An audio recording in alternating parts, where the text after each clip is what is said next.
నమస్కారం ETV news కి స్వాగతం ఈనాటి ముఖ్యాంశాలు జనాభా పెరుగుదలకు పాలసీ తెస్తానన్న చంద్రబాబు ప్రజలను ఆస్తిగా భావించాలని స్పష్టీకరణ కుటుంబ వ్యవస్థను కాపాడుకోవాలని సూచన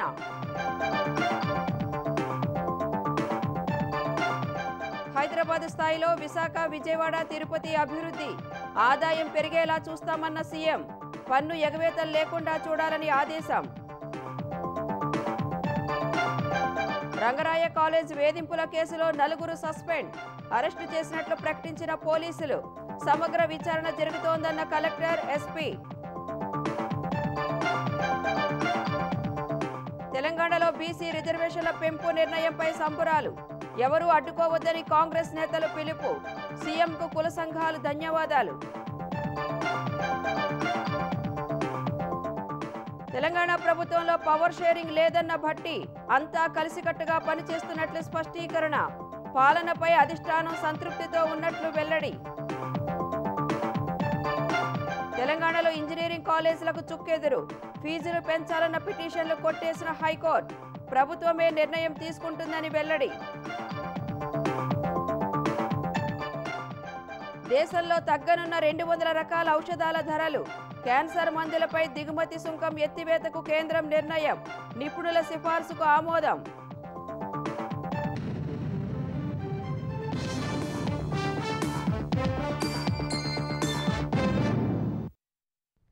జనాభా భారం కాదు ఆస్తి అని ముఖ్యమంత్రి చంద్రబాబు అన్నారు. ప్రపంచ జనాభా దినోత్సవం సందర్భంగా సచివాలయంలో నిర్వహించిన ప్రత్యేక కార్యక్రమంలో పాల్గొన్న సీఎం ప్రస్తుత కాలంలో జనాభా నియంత్రణ కంటే నిర్వహణ అవసరమని స్పష్టం చేశారు. దక్షిణాదిలో జనాభా తగ్గుదల వల్ల నియోజకవర్గాల పునర్విభజనలో పార్లమెంటు సీట్లు కూడా తగ్గుతాయనే చర్చ జరుగుతోందని తెలిపారు. జనాభా ప్రత్యుత్పత్తి రేటులో 1.8% ఉన్న ఆంధ్రప్రదేశ్ 2.1% చేరుకోవాలని ఆకాంక్షించారు. వికసిత్ భారత్ 2047 లక్ష్య సాధనకు జనాభా పెరుగుదల ఎంతో కీలకమని చంద్రబాబు పేర్కొన్నారు. సమ్మిళిత వృద్ధే జనాభా పెరుగుదలకు సరైన మార్గమన్న సీఎం జనాభా పెరుగుదలకు మంచి పాలసీని తీసుకొస్తామన్నారు.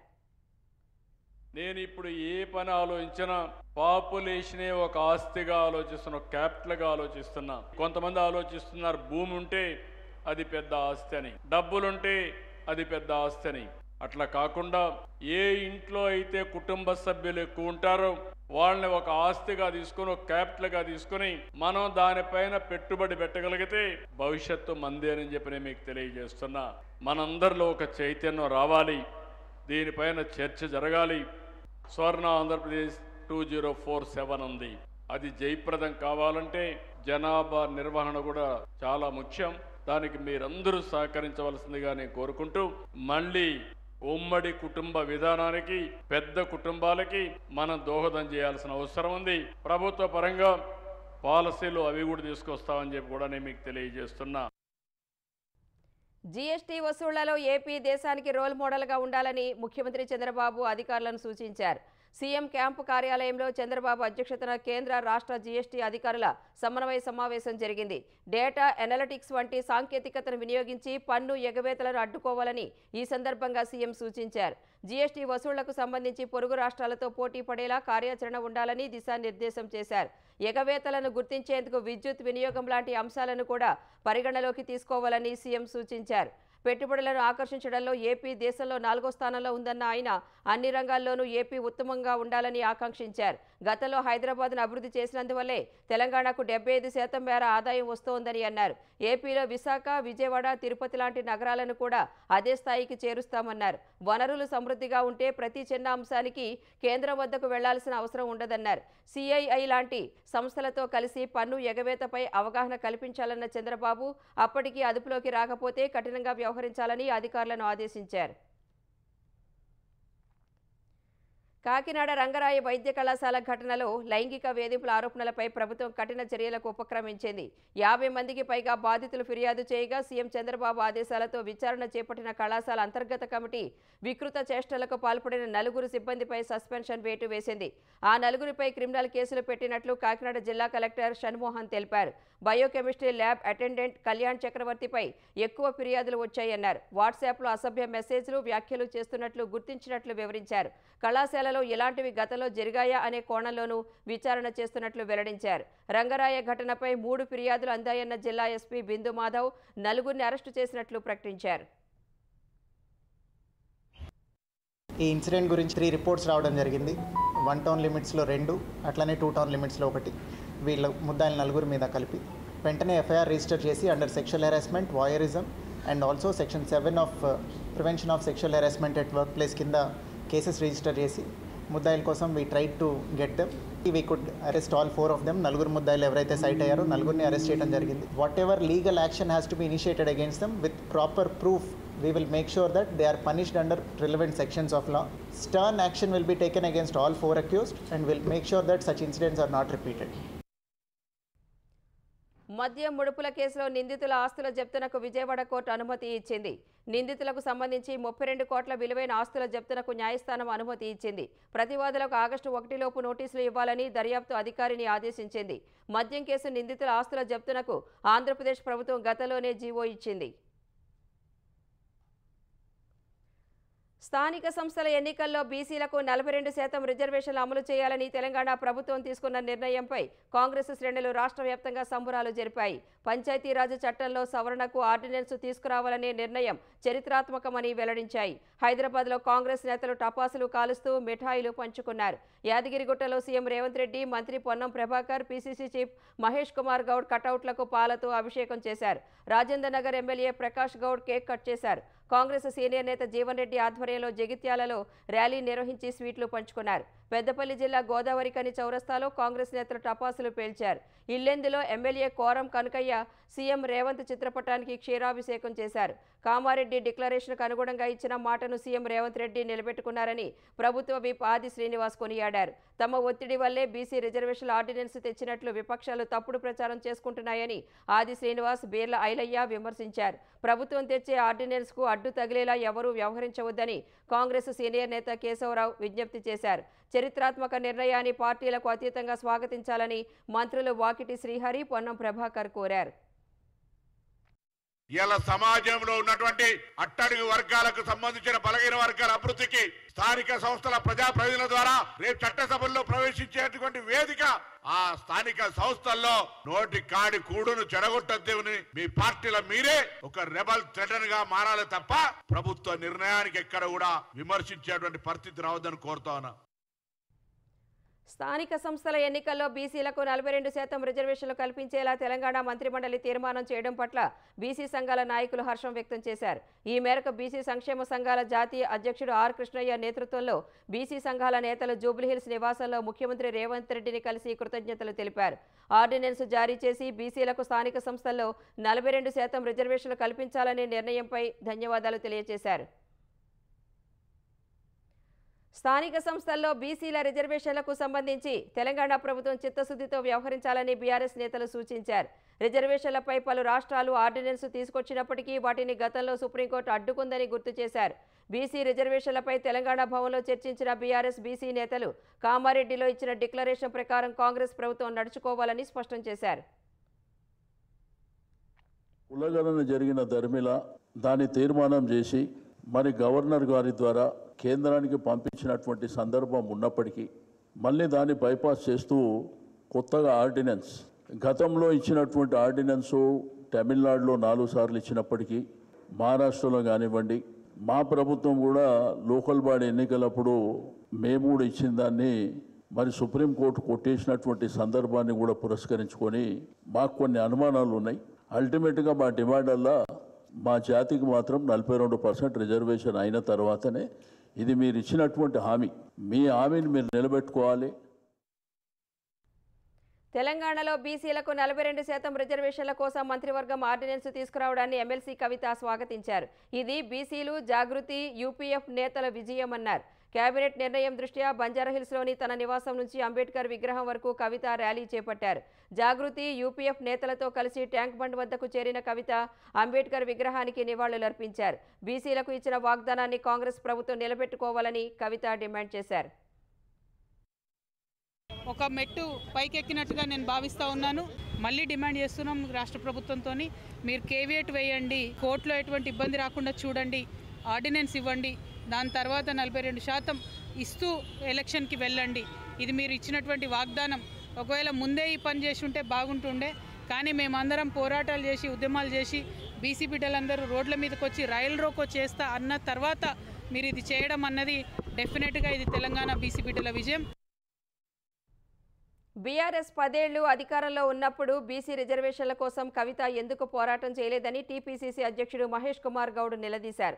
తెలంగాణలో బీసీలకు 42% రిజర్వేషన్లు కల్పిస్తూ పంచాయతీరాజ్ చట్టంలో సవరణ చేస్తామని వెల్లడించారు. గతంలో ఉన్నటువంటి పాలకులు రిజర్వేషన్ 21% తీసుకొచ్చి ఇలా మేమేదో ఘనకార్యం చేసుకుందామని ఇంకా చెప్తా ఉన్నారు. అలాంటి నాయకులు ఆత్మ పరిశీలన చేసుకోవాలి. ఇలా కాంగ్రెస్ పార్టీ ఒక్కటే ఇచ్చిన మాట కట్టుబడి 42% రిజర్వేషన్ ఇస్తూ లోకల్ బాడీ ఎన్నికలకు పోతా ఉన్నాము. ఇలా బీఆర్ఎస్ గాని బీజేపీ గాని ఏమి ప్రమేయం లేదు. ఇది రాహుల్ గాంధీ గారి ఎజెండా. ఇది రేవంత్ రెడ్డి గారు ఇంప్లిమెంట్ చేస్తున్నటువంటి కార్యక్రమం. ఇది ఈ కవితలు భవితలకు ఏం సంబంధం లేదు. ఇది తెలంగాణలో ప్రైవేట్ ఇంజనీరింగ్ కళాశాలలకు హైకోర్టులో చుక్కెదురైంది. ఫీజులు పెంచుకునేందుకు అనుమతి ఇవ్వాలని కోరుతూ పలు కళాశాలలు దాఖలు చేసిన పిటిషన్ను హైకోర్టు కొట్టివేసింది. ఈ ఏడాది కూడా పాత ఫీజులనే కొనసాగిస్తూ ప్రభుత్వం జారీ చేసిన జీవోను సవాలు చేస్తూ ఆయా కళాశాలల యాజమాన్యాలు హైకోర్టుకు వెళ్లాయి. ఫీజులు పెంచేలా ప్రభుత్వాన్ని ఆదేశిస్తూ మధ్యంతర ఉత్తర్వులు ఇవ్వాలని కళాశాలల తరపు న్యాయవాదులు కోరారు. ఫీజులు పెంచితే విద్యార్థులపై భారం పడుతుందని తెలంగాణ ప్రవేశాలు రుసుముల నియంత్రణ కమిటీ టీఏఎఫ్ఆర్సీ తరపు న్యాయవాది వాదనలు వినిపించారు. ఫీజులు పెంచాలన్న ఇంజనీరింగ్ కళాశాలల యాజమాన్యాల విజ్ఞప్తిని తిరస్కరించిన హైకోర్టు ఆయా వినతులపై టీఏఎఫ్ఆర్సీ నిర్ణయం తీసుకోవాలని ఆదేశించింది. 6 వారాల్లో నిర్ణయం తీసుకుని ప్రభుత్వానికి ప్రతిపాదనలు పంపాలని సూచించింది. ప్రభుత్వం తీసుకునే తుది నిర్ణయంపైనే ఫీజుల పెంపు ఆధారపడి ఉంటుందని హైకోర్టు స్పష్టం చేసింది. కర్ణాటక తరహాలో తెలంగాణలో పవర్ షేరింగ్ అంటూ ఏమీ లేదని ఉప ముఖ్యమంత్రి భట్టి విక్రమార్క స్పష్టం చేశారు. ఢిల్లీలో మీడియాతో ఇష్టాగోష్ఠిగా మాట్లాడిన ఆయన తెలంగాణలో అంతా కలిసి టీం వర్క్ చేస్తున్నామని తెలిపారు. బీఆర్ఎస్ నేతల మాటలు మితిమీరిపోయాయన్న ఆయన కేసీఆర్ అసెంబ్లీకి రావటం లేదని ప్రజల్లోకి కూడా వెళ్లటం లేదన్నారు. ఆంధ్రప్రదేశ్లో జగన్ జనాల్లోకి వెళుతున్నారని భట్టి విక్రమార్క పేర్కొన్నారు. రుణమాఫీని 2 లక్షలు దాటిన వారికి చేయొద్దన్నది ప్రభుత్వ విధానపరమైన నిర్ణయమని వెల్లడించారు. రేషన్ కార్డు ఆధారంగానే రుణమాఫీ చేశామన్న భట్టి విక్రమార్క సన్నబియ్యం పథకం విజయవంతమైందని తెలిపారు. గతంలో మాదిరిగా బియ్యం పక్కదారి పట్టడం లేదని చెప్పారు. మహిళలకు ఉచిత బస్సుకు మంచి స్పందన ఉందన్న ఆయన మరో 3,000 బస్సులు కొనేందుకు ప్రయత్నం చేస్తున్నామన్నారు. 4th సిటీ పనులు జరుగుతున్నాయని, మూసీ సుందరీకరణ ఈ ప్రభుత్వం హయాంలోనే పూర్తవుతుందని ధీమా వ్యక్తం చేశారు. తెలంగాణలో డబుల్ ఇంజిన్ సర్కారు వచ్చేది లేదని భట్టి విక్రమార్క తేల్చి చెప్పారు. ఇటీవల జరిగిన పీసీసీ రాజకీయ వ్యవహారాల కమిటీ భేటీలో ప్రభుత్వ పనితీరు పట్ల ఖర్గే, కేసీ వేణుగోపాల్ సంతృప్తి వ్యక్తం చేశారని భట్టి విక్రమార్క తెలిపారు. తెలంగాణలో ఈ నెల 14న సీఎం రేవంత్ రెడ్డి చేతుల మీదుగా 5 లక్షల కొత్త రేషన్ కార్డులు ఇవ్వబోతున్నట్లు పౌర సరఫరాల శాఖ మంత్రి ఉత్తమ్ కుమార్ రెడ్డి తెలిపారు. ఈ నెల 14న సూర్యాపేట జిల్లా తుంగతుర్తి నియోజకవర్గంలో ముఖ్యమంత్రి రేషన్ కార్డుల పంపిణీ కార్యక్రమాన్ని ప్రారంభించనున్నారు. కొత్తగా జారీ చేసిన రేషన్ కార్డులతో కలిపి తెలంగాణలో రేషన్ కార్డుల సంఖ్య 94,72,422 వరకు చేరుతుంది. మొత్తం 3,14,00,000 మందికి లబ్ధి చేకూరనుందని పౌర సరఫరాల శాఖ తెలిపింది. తుంగతుర్తి నియోజకవర్గం తిరుమలగిరిలో సీఎం పర్యటన ఏర్పాట్లను మంత్రి ఉత్తమ్ పరిశీలించారు. అర్హులైన ప్రతి ఒక్కరికి రేషన్ కార్డులు జారీ చేస్తామని, ఇది నిరంతర ప్రక్రియ అని స్పష్టం చేశారు. రాష్ట్రంలో అర్హత ఉండే వాళ్ళందరికీ కూడా రేషన్ కార్డులు 14వ తారీఖు మీ ఊరి నుంచి బయలుదేరుతున్నది, ప్రారంభంగా ఉన్నది. కార్డులు ఇష్యూ చేయడం అనేది మా ప్రభుత్వంలో ఒక నిరంతర ప్రక్రియ. బై ఎలక్షన్ల కోసమో రాజకీయ లబ్ధి కోసమో చేయడం లేదు. ఇది ప్రజల సంక్షేమం కోసం చేస్తున్నాము. ముఖ్యమంత్రి రేవంత్ రెడ్డి అజ్ఞానం, అహంకారంతో తాత్కాలిక నీటి వినియోగం, నీటి పంపకానికి తేడా తెలియకుండా మాట్లాడుతున్నారని మాజీ మంత్రి హరీష్ రావు అన్నారు. ఉమ్మడి రాష్ట్రంలో కాంగ్రెస్ నేతలు మౌనంగా ఉండటం వల్లే 299 టీఎంసీలు తెలంగాణకు కేటాయించారని ఆరోపించారు. హైదరాబాద్లో జస్టిస్ పీసీ ఘోష్ కమిషన్ను కలిసిన ఆయన కాళేశ్వరం ప్రాజెక్టుకు సంబంధించిన అదనపు సమాచారం అందించారు. కాళేశ్వరం ప్రాజెక్టులో భాగంగా నిర్మించిన ఆనకట్టలకు మంత్రివర్గ ఆమోదం 6 సార్లు ఉందని, 3 సార్లు శాసనసభ ఆమోదం కూడా ఉందని తెలిపారు. ఆ రోజుల్లో తీసుకున్న కేబినెట్ నిర్ణయాలు, నోట్ వంటి సమాచారం కావాలని ప్రభుత్వాన్ని అడిగితే స్పందన లేదన్న హరీష్ రావు తమ వద్ద ఉన్న సమాచారాన్ని క్రోడీకరించి ఇచ్చినట్లు తెలిపారు. మరోవైపు తెలంగాణ ప్రభుత్వం ప్రజాభవన్లో నిర్వహించిన పవర్ పాయింట్ ప్రజెంటేషన్పై విమర్శలు గుప్పించిన హరీష్ రావు కృష్ణా జలాల్లో 763 టీఎంసీలు కావాలని న్యాయవాదులు, నీటిపారుదల శాఖ ట్రిబ్యునల్ ముందు పోరాడుతుంటే రేవంత్ రెడ్డి, ఉత్తమ్ కుమార్ రెడ్డి అందుకు విరుద్ధంగా మాట్లాడుతూ అన్యాయం చేస్తున్నారని ఆక్షేపించారు. సాగునీటి అంశాలపై అసెంబ్లీలో ఎన్ని రోజులైనా చర్చకు సిద్ధమని హరీష్ రావు స్పష్టం చేశారు. మాకు 299 ఇచ్చి అన్యాయం చేశారు. మా తెలంగాణకు 69% నదీ పరివాహక ప్రాంతం ఆధారంగా నీళ్లు కేటాయించాల్సిందే, ఇది మా హక్కు అని కేసీఆర్ రాష్ట్రం ఏర్పడ్డ 42వ రోజు వేశాడు. మరి నేను అడుగుతున్నా, 299కి శాశ్వతంగా ఒప్పుకుంటే సెక్షన్ 3 ఎందుకు అడుగుతాడు? నీటి పంపకం అనేటువంటిది ట్రిబ్యునల్ చేస్తుంది. ఆ ట్రిబ్యునల్ను సాధించింది కేసీఆర్. ఈరోజు మనకు 763 టీఎంసీల కోసం మన న్యాయవాదులు, మన ఇరిగేషన్ శాఖ పోరాటం చేస్తుంది. దాని మీద మీరు దృష్టి పెట్టాలని చెప్పి నేను కోరుతా ఉన్నా. మీరు మంచి వాదనలు వినిపిస్తే 5-6 నెలల్లో కృష్ణా నదిలో మనకు బ్రహ్మాండమైన వాటా రాబోతా ఉంది. ఇప్పుడు మంచి వాదనలు వినిపించి మన వాటాను సాధించండి. తెలంగాణలో బీజేపీ సీనియర్ ఎమ్మెల్యే రాజాసింగ్ రాజీనామాను ఆ పార్టీ జాతీయ అధ్యక్షుడు జేపీ నడ్డా ఆమోదించారు. రామచంద్రరావుకు బీజేపీ రాష్ట్ర అధ్యక్ష బాధ్యతలు ఇవ్వటం పట్ల రాజాసింగ్ తీవ్ర అసంతృప్తి వ్యక్తం చేస్తూ పార్టీకి రాజీనామా చేశారు. ఈ మేరకు గత నెల 30న కిషన్ రెడ్డికి రాజాసింగ్ లేఖ రాశారు. దానిని కిషన్ రెడ్డి అధిష్టానానికి పంపారు. రాజాసింగ్ రాజీనామాకు పార్టీ అధిష్టానం ఆమోదం తెలిపినట్లు జేపీ నడ్డా ప్రకటించారు. రాజాసింగ్ ఆరోపణలు పార్టీ సిద్ధాంతానికి, న్యాయ సూత్రాలకు విరుద్ధంగా ఉన్నాయని నడ్డా వ్యాఖ్యానించారు. రాజాసింగ్ రాజీనామాను అధిష్టానం ఆమోదించినట్లు బీజేపీ తెలంగాణ అధికార ప్రతినిధి రాణి రుద్రమ ధృవీకరించారు. హిందూత్వ భావజాలంతో దేశానికి, ప్రజలకు సేవ చేయాలనే లక్ష్యంతోనే 11 ఏళ్ల క్రితం బీజేపీలో చేరినట్లు ఎమ్మెల్యే రాజాసింగ్ తెలిపారు. తనకు 3 సార్లు ఎమ్మెల్యే టికెట్ ఇచ్చిన బీజేపీ రాష్ట్ర, జాతీయ నాయకత్వాలకు కృతజ్ఞతలు తెలిపారు.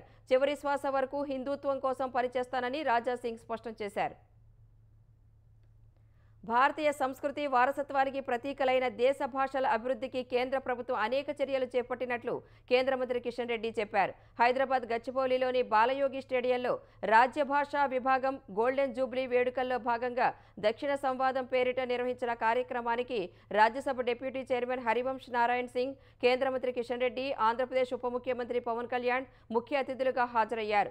మాతృభాషల స్థానాన్ని ఏ భాష భర్తీ చేయలేదనే విషయాన్ని ఎంతో మంది మహనీయులు చాటి చెప్పారని కేంద్ర మంత్రి కిషన్ రెడ్డి గుర్తు చేశారు. మరోవైపు విద్య, ఉపాధి, వ్యాపార అవకాశాల కోసం భాషతో సంబంధం లేకుండా ముందుకు వెళుతున్న ప్రస్తుత తరుణంలో హిందీని గుడ్డిగా వ్యతిరేకించడం సరికాదని పవన్ కళ్యాణ్ అన్నారు.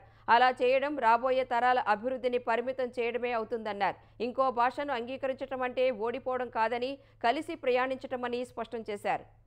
ప్రతి భాష జీవ భాష.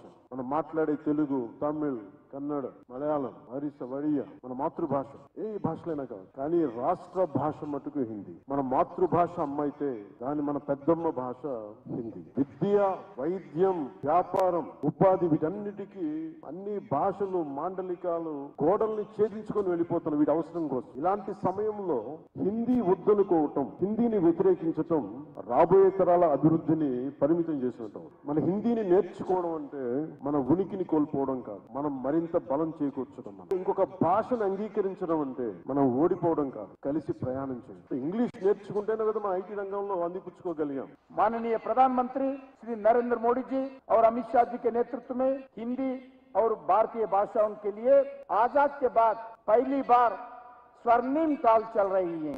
पिछले 1 दशक में राजभाषा विभाग ने भारतीय भाषाएं और हिंदी की सक्रियता बढ़ाने के लिए अलग अलग काम किया है। हमारा भारतीय समृद्धि, हमारा भारतीय संस्कृति, हमारा भारतीय का महान परंपरा और प्राचीन विरासत को मजबूत करने के लिए भारतीय भाषाओं का उपयोग बहुत जरूरी है।